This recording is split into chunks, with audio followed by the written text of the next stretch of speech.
Picture this: 28 kindergartners, one gym, zero assistants, and a teacher who has to be part coach, part safety officer, and part hype man every single day. This week, I am sitting down with Coach Tom Gelardi, the 2025 Shape American National Elementary PE Teacher of the Year, a New York State Teacher of the Year recipient, and the force behind the Phys Ed Zone YouTube channel, which is closing in on 15 million views. In part one, Tom shares what it actually takes to run a world class PE program and why movement isn't a luxury for kids. It's a biological necessity. This is Schoolutions, the podcast that extends education beyond the classroom. A show that isn't just theory, but practical, try it tomorrow approaches for educators and caregivers to ensure every student finds their spark and receives the support they need to thrive. I am Olivia Wall, and I am psyched to have Tom Gelardi on the podcast this week. Let me tell you a little bit about Tom.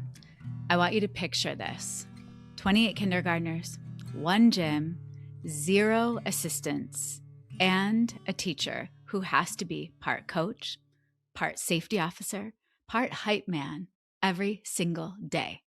That is the world of Tom Gelardi. Tom, you are a New York State Teacher of the Year award recipient. You are the 2025 Shape America National Educator PE Teacher of the Year, and you are the force behind the viral Phys Ed Zone channel that is currently closing in on 15 million views.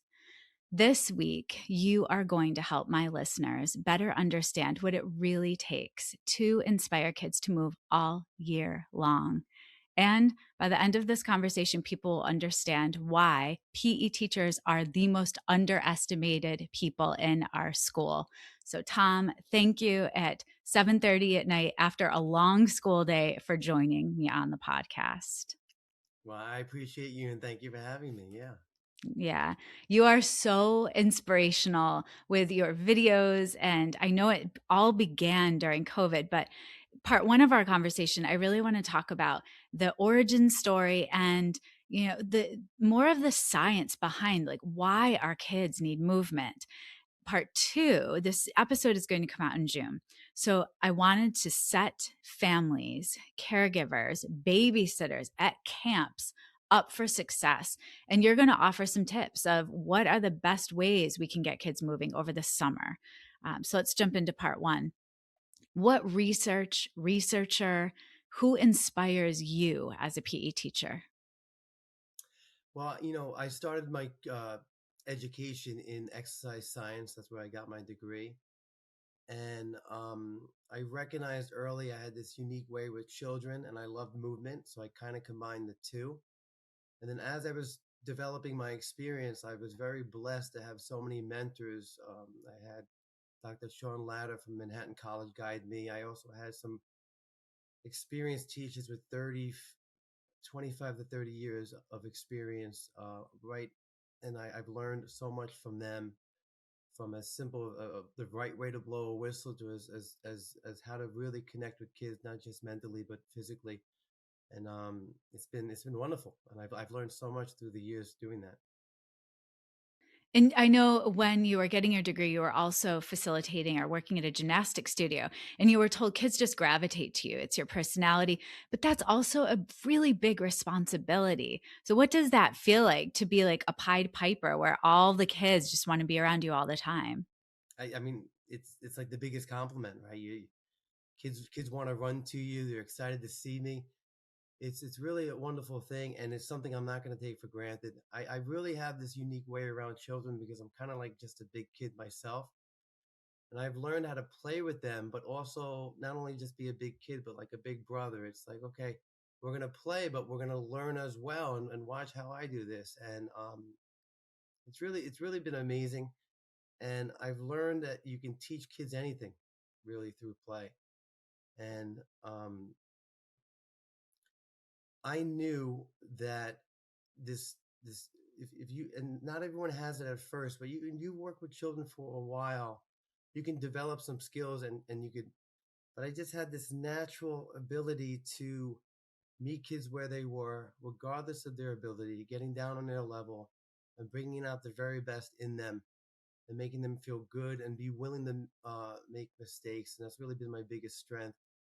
And finding unique ways to get them engaged in activities, either by creating some game on the spot or just playing along with them and leading by example, by not just the things I say, but by how I act and how I conduct myself in front of them has been really my bread and butter when I'm with kids. Yeah.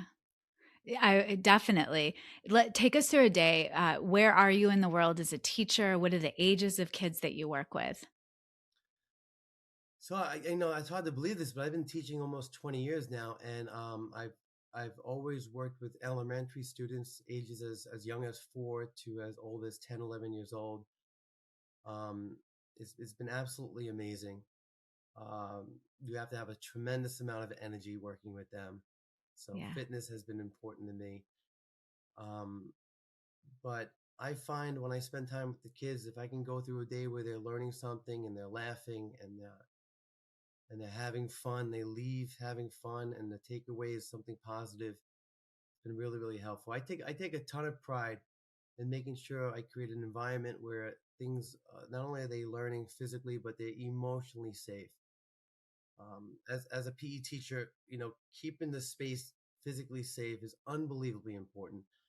But if they feel emotionally safe, then they're going to be willing to try new things, not being afraid to make mistakes.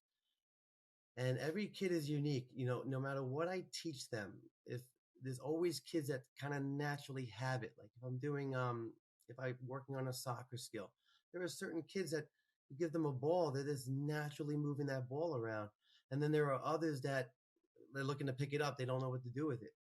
And it's like, well, what do you do when you have a variety of students who have that unique way? And I find what works best with students that have that natural ability is like, well, what are you going to do with it? Are you going to brag about how great you are? Or are you going to use your talent to help the person next to you?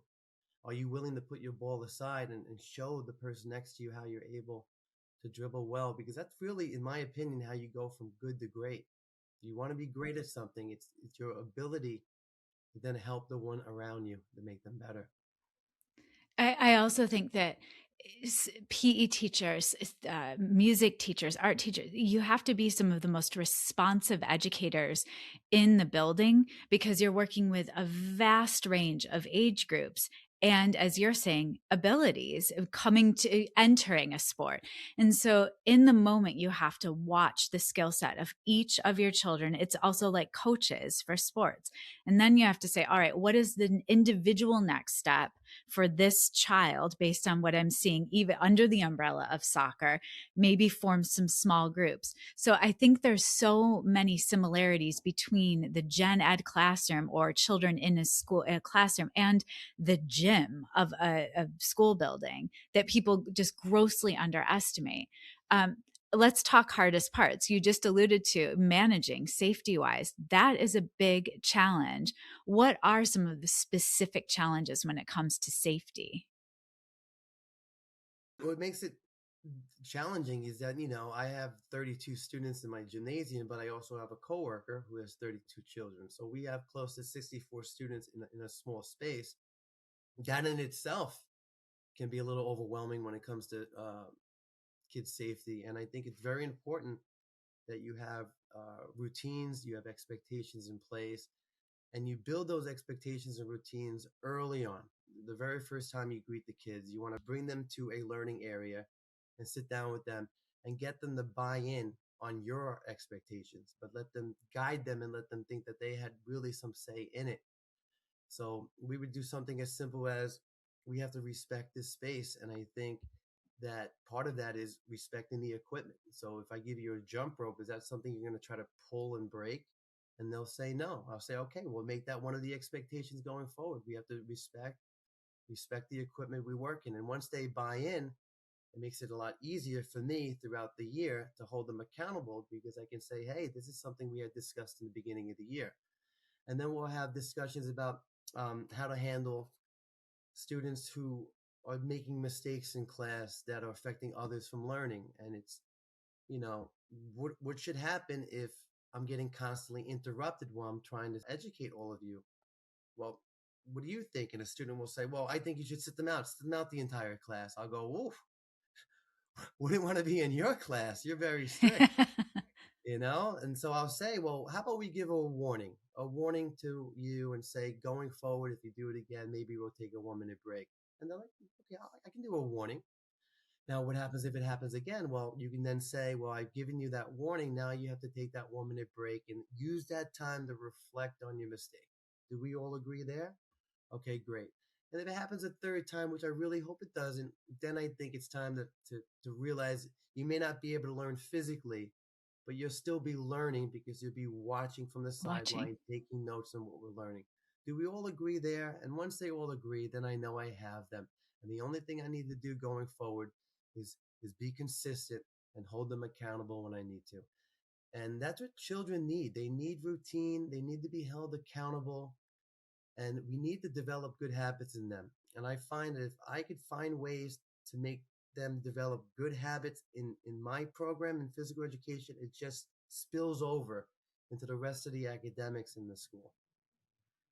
I want to just point something out. You said that you will have a group of 32 kids, and then your colleague also has a group of 32 kids. People that have not taught in bigger cities have no concept of how large the class sizes are, but also how it's just normal. It's not the greatest scenario, but when I was teaching in New York City, we had very, very large class sizes, and you do the best you can. The kids are also used to it, so it's not some crazy thing, but in smaller districts having more than 20 kids seems like bananas. So I want to point that out. The other thing in layer, I would say the other move you're making, you are co-creating what that optimal classroom environment should look and feel like for your kids so they can be vulnerable, they can take risks. That idea of what you just described, your kids don't walk in with a chart on the wall that says strike one, strike two, strike three, where you're just reviewing it. You are building it with them. And that is that shared commitment. I like that term even better than buy in because you're not selling them anything. You're sharing in the commitment of how that we're going to live and breathe in this space. With that said, share a story. What is a story of like something wild that happened midday in a PE class that you've experienced? Yeah, I could, I mean, that could be any day of the week. But the It one thing I should could, could. things that tend to happen, I remember I'd have a fifth grade group of 32 students. I'd be in the middle of my class. I think we were working on the proper way to dribble a basketball. And then I get, uh, next thing I know, I get a phone call and I'm told there's another set of 25 first graders and there's no place for them. The sub didn't show up. Would you mind if you take them as well? Oh, and by the way, we need the gym space. Can you, and it's raining out, can you take the fifth graders with the first graders into the auditorium?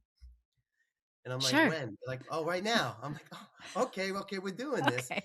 Fifth Yeah. graders, let's put the basketballs down. We're going to head to the auditorium and get this. We're going to get the mentor and get to work with first graders. And we're going to find ways to do this Good with spin. no equipment, by the way.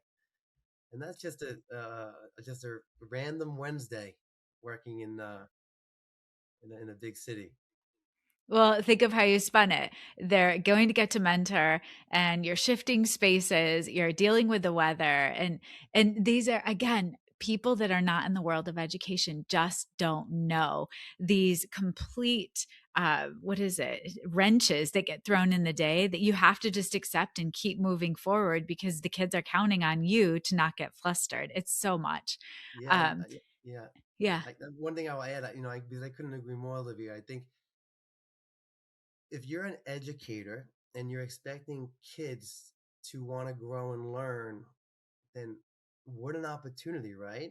I've never been put in this situation where I worked with fifth and fourth, first grade, but now I why am, not? and now I'm going to Yeah. have that tool going forward. Like I'm able to mix grades and have no equipment and still make it a fun learning environment. And I think that's how you really grow as a teacher is your willingness to say, wow, what an opportunity Hmm. What an to learn and grow. opportunity. Yeah.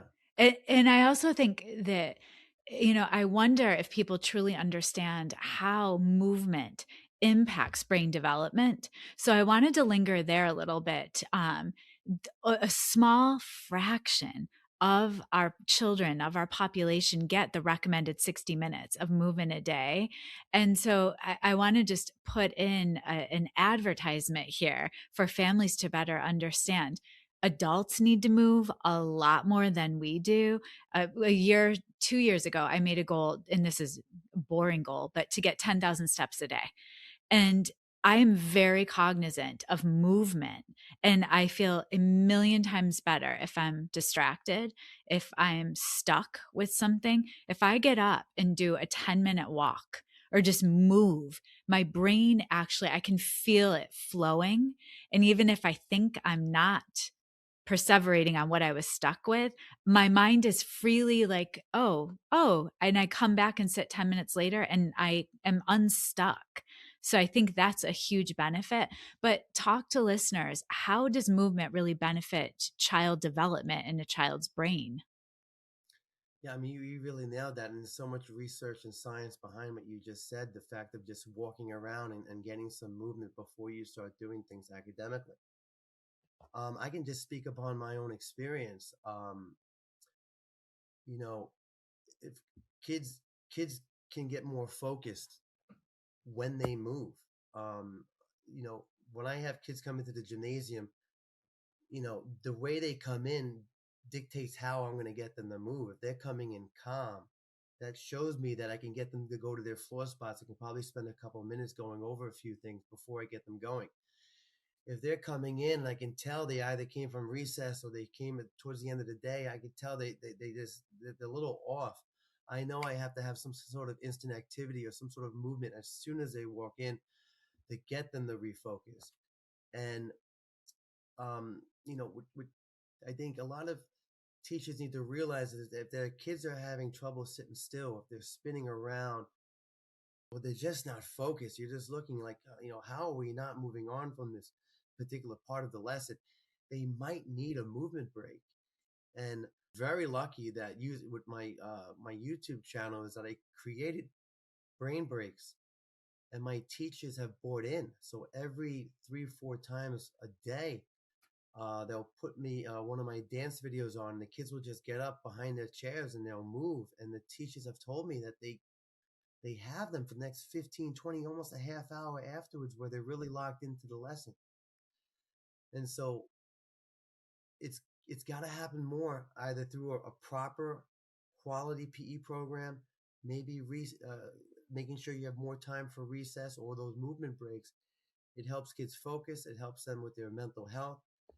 And it doesn't take away from academics. It makes the students more focused for those academics. And I think a lot of teachers and a lot of administrators need to understand that they're expecting their kids to be able to sit through a standardized test for an hour and a half. They need movement breaks, not Yeah. just bathroom breaks.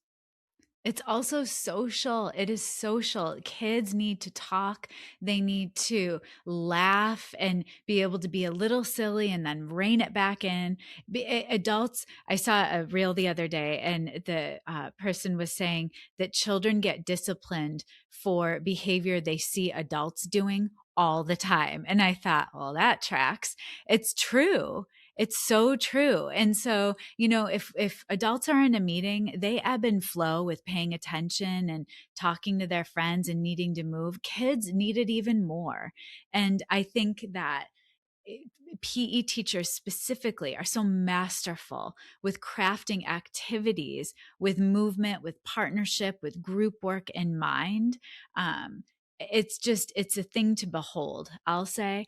I do want to point out too, there's something really beautiful. You mentioned you have a PE colleague, a co-teacher in a way at the school, but the children really get an opportunity to build a strong relationship with you as an educator throughout their years in the building. It's almost like perpetual looping in a good way. And it's also lovely for the caregivers to know you as a person. And so I think that that's often underestimated, that our teachers that have a specialty per se, they are celebrities in the school in a lot of ways, that are a safe space for our kids, because you truly know kids year after year and how they're growing. So I just want to point that out because I think that's really special. No, I really appreciate it, and I think it comes down to the PE teacher. How, what kind of impact do they really want to make? Yeah. And I've learned through the years, a PE teacher has the power to make a huge impact in the building for many reasons of what you had just said. But I care very deeply about the well-being of my students, not just emotionally but and physically. And I have found that if I am of someone of good character, I can spill that good character into my students. And sometimes you can't do it within those 45 minutes. You see them once a week. You have to be willing to put in the work after the bell rings. That has been what has made me so successful in my school, is that I am able to spend time with them at recess, or I'll have lunch with them in the cafeteria. I'll spend some of my prep time walking through the hallways and lead by example, and be positive, and positive pinpoint behaviors that I want to see. And if you can do that, then the impact is even greater, uh, greater than you could ever imagine. To be honest, it's whatever you want it to be. Like, but you can make a huge impact as a cluster where you're seeing all the kids. You're absolutely right. It's so amazing. We're going to end part one with a lightning round. And so I have some questions for you. Just give your gut response. It's a rainy day in the middle of the summer. You have 3 kids and you cannot go outside. What is a good idea for movement? Well, it sounds to me like you got to make your living room into some kind of obstacle course, and you got to be Yeah. awfully creative, and just use your pillows as things you got to leap over, and get some toys that you got to play with to get to a certain point. But I find when I'm playing with my kids, I don't tell them what I'm doing. If I tell them, "Hey, let's build an obstacle course," they can be like, "Oh, okay." But if I just start doing it, I'm like, "Whoa, what are these pillars? Let's hop over them." What is this? A paper plate? Let's make this. Let's bend it and make it something we can leap over too. And they'll just join me and they'll play along. If you can just uh, use your own imagination, and you can do They're anything in in. in the house. They're Yeah. in. Well, you're walking in my mind, because another question I was going to ask you was, what do adults do unintentionally to kill the love of movement for kids? So number 1 is talking too much about what you're going to do. What else do adults do unintentionally? I think the biggest mistakes that parents don't realize is that they're very quick to give them the iPad. They're very quick to say, go play video games. And listen, there's a time and place for that, but kids are kids for only a very, very short time. And if you can be fully present, it would make a world of difference. I know I'm very blessed to be a teacher, that I have that time with my children. But one of the biggest things that happened to me was I had decided to put my phone down when I'm around them. And by doing that, I am fully present, and I can play with them, and I can be patient. Where if I'm in front of my computer and something would have happened, like let's say something spilled, I'm very quick to say, "How'd that happen? I can't believe it." I'm already elevating my voice, when I could have had my phone down and I would have recognized instantly that my child is going somewhere that he probably shouldn't. And I could have been like, Nikki, where you headed, buddy? Come on, come on. In such a Yeah. kind and respectful way, because I am fully present. So I think if we can, iPads and laptops and video games have their place, but if you can be present and remove that, what an impact you'd be making in your family. And it's really worth a try. Put that phone down for one night and just be present around your kids. And I guarantee that one They night will feel be it. 2 nights leaving your phone down, 3. Yeah, they feel it. They do. Um, What's the worst piece of equipment you've ever had to deal and navigate as a PE teacher? It's funny because as a PE teacher in the city, any piece of equipment is gold because we don't really have a ton of money for our programs. But I would say just the equipment that's on its last legs, but I try to just keep it going as much as I can, like the basketball that could never stay inflated, and like every 15 minutes, like, all right, hold on a second, you're pumping it up again, Pump and it you're like, up. all right, you Yeah. can use it. Coach, it's not bouncing. All right, give it back to me, and I'm pumping it up again. I think it's the equipment that really had it, but you kind of still need it because we don't have a ton of money in our budget, and you got to do what Yes. you got to do. I think is the best Yeah, answer. you have to do it. What's the biggest misconception people have about PE teachers in schools? I think a lot of teachers, everyone had their own experience, and I think the ones who had a negative experience of PE think that we just kind of roll the ball out and just supervise, and there's not a whole lot of education going on. I think if they peek their head into my program, they would see that they're not only just learning skills, they're learning how about character development, and they can see that I'm not supervising. I'm spending time with each child, getting to know them and learning about how they can get better and better. And then I'm moving on to the next child.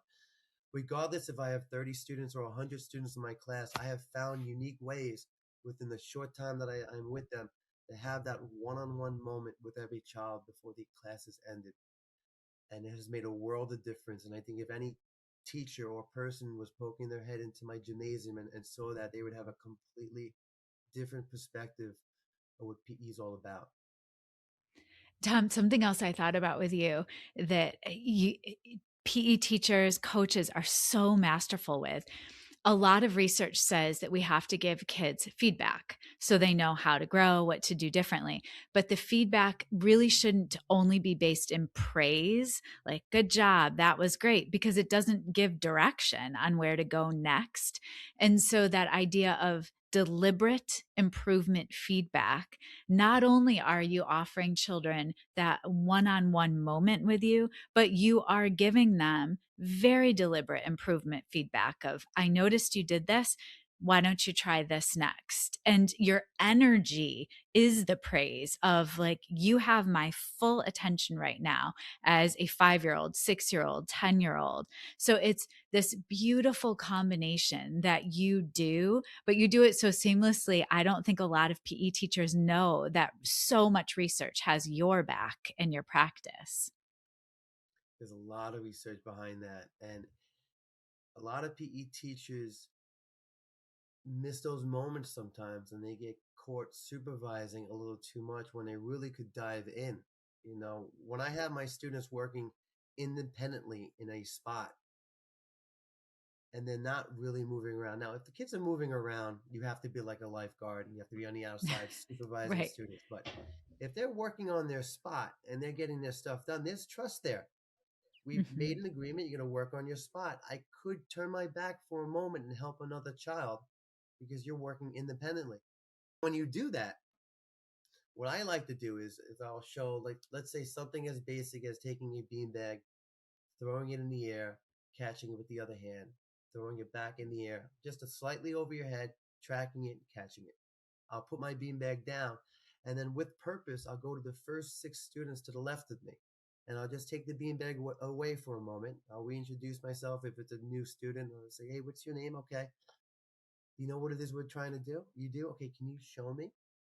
And then as they show me, I can instantly say, okay, I see how you're grabbing the beanbag. Why don't you put your thumb on top and just spread the beans a little bit? And now throw it a little bit over your head. That's pretty good. Now, next time, just keep your eye on it, okay? I'll be right back. And then I'll go to the next child. And I'll notice that sometimes it's a common mistake where they're not even holding the beanbag correctly. And so that will be one little adjustment. And by the time I get to the fourth or fifth student, it's been about 2 minutes. That's about a good enough practice time for everyone. And I'll sit them down and I'll say, hey, I'm noticing some good work here. We're following directions. With this first group of students, I'm noticing that they're holding the beanbag in the corner like this when they could easily just use their thumb and spread the beanies and spread them out and make it a little easier to throw and catch. That's what I want to see going forward. You keep working and I'll have them continue to practice. And now I'll go to the next set of students. And if you do that, you start learning how to properly give specific feedback, and you're learning how to teach better, so that the next time I have my next group, I can explain to them beforehand how to hold the bean bag properly. And then this way, that will be some feedback I won't have to give for this next class, and we just build upon that. And then you do that continuously, class after class. You end up getting to a level where you've really mastered how to throw and catch a beanbag and how to properly get feedback. And these kids are growing and learning with you. Think of the humility that you just exhibited as well, because you're not saying, I know what's best. You just said that you're watching and learning from your students as they're offering you feedback on your teaching. And so it's this beautiful feedback loop in a way that you're reflecting and knowing each group you work with, how you can hone it. And I think often in the elementary world, teachers don't have that privilege necessarily, where middle and high school students may have multiple preps, or middle and high school teachers may have multiple preps. So they could try it in one class and then they can do it again in a maybe different, more refined way. We're going to wrap part 1 and part 2. I'm so excited because I really want to uplift your YouTube channel as a magnificent resource for families over the summer. I think people can use it. And I want to talk a little bit more about the idea of co-creation, because that's an important part of your videos and your work. Thank you for this part 1, Tom. Thank you, Olivia. That is a wrap on part 1 of my conversation with Coach Tom Gelardi. He reminds us that movement isn't a break from learning. It is learning. I hope this conversation may either validate what you already believe about PE, or it may have shifted the way you think about PE, movement, or how kids learn. Share with others, and I wanted to share 3 of my key takeaways. First, kids focus better, behave better, and retain more when they move, and the research backs it up completely.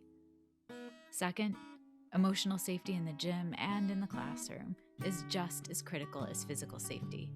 When kids feel safe enough to fail, they grow faster. And third, the best classroom management isn't a chart on the wall. It's co-creating expectations with kids so they feel shared ownership, not compliance. Tom Gelardi just explained how to ensure that every child in PE class feels successful, not just the kids who are naturally athletic, but all kids. Come back for part 2, where Tom is going to give you his best tips for getting kids moving all summer long. He shares his favorite videos from the Phys Ed Zone channel, and he breaks it all down by age group so you know exactly where to start. See you Friday.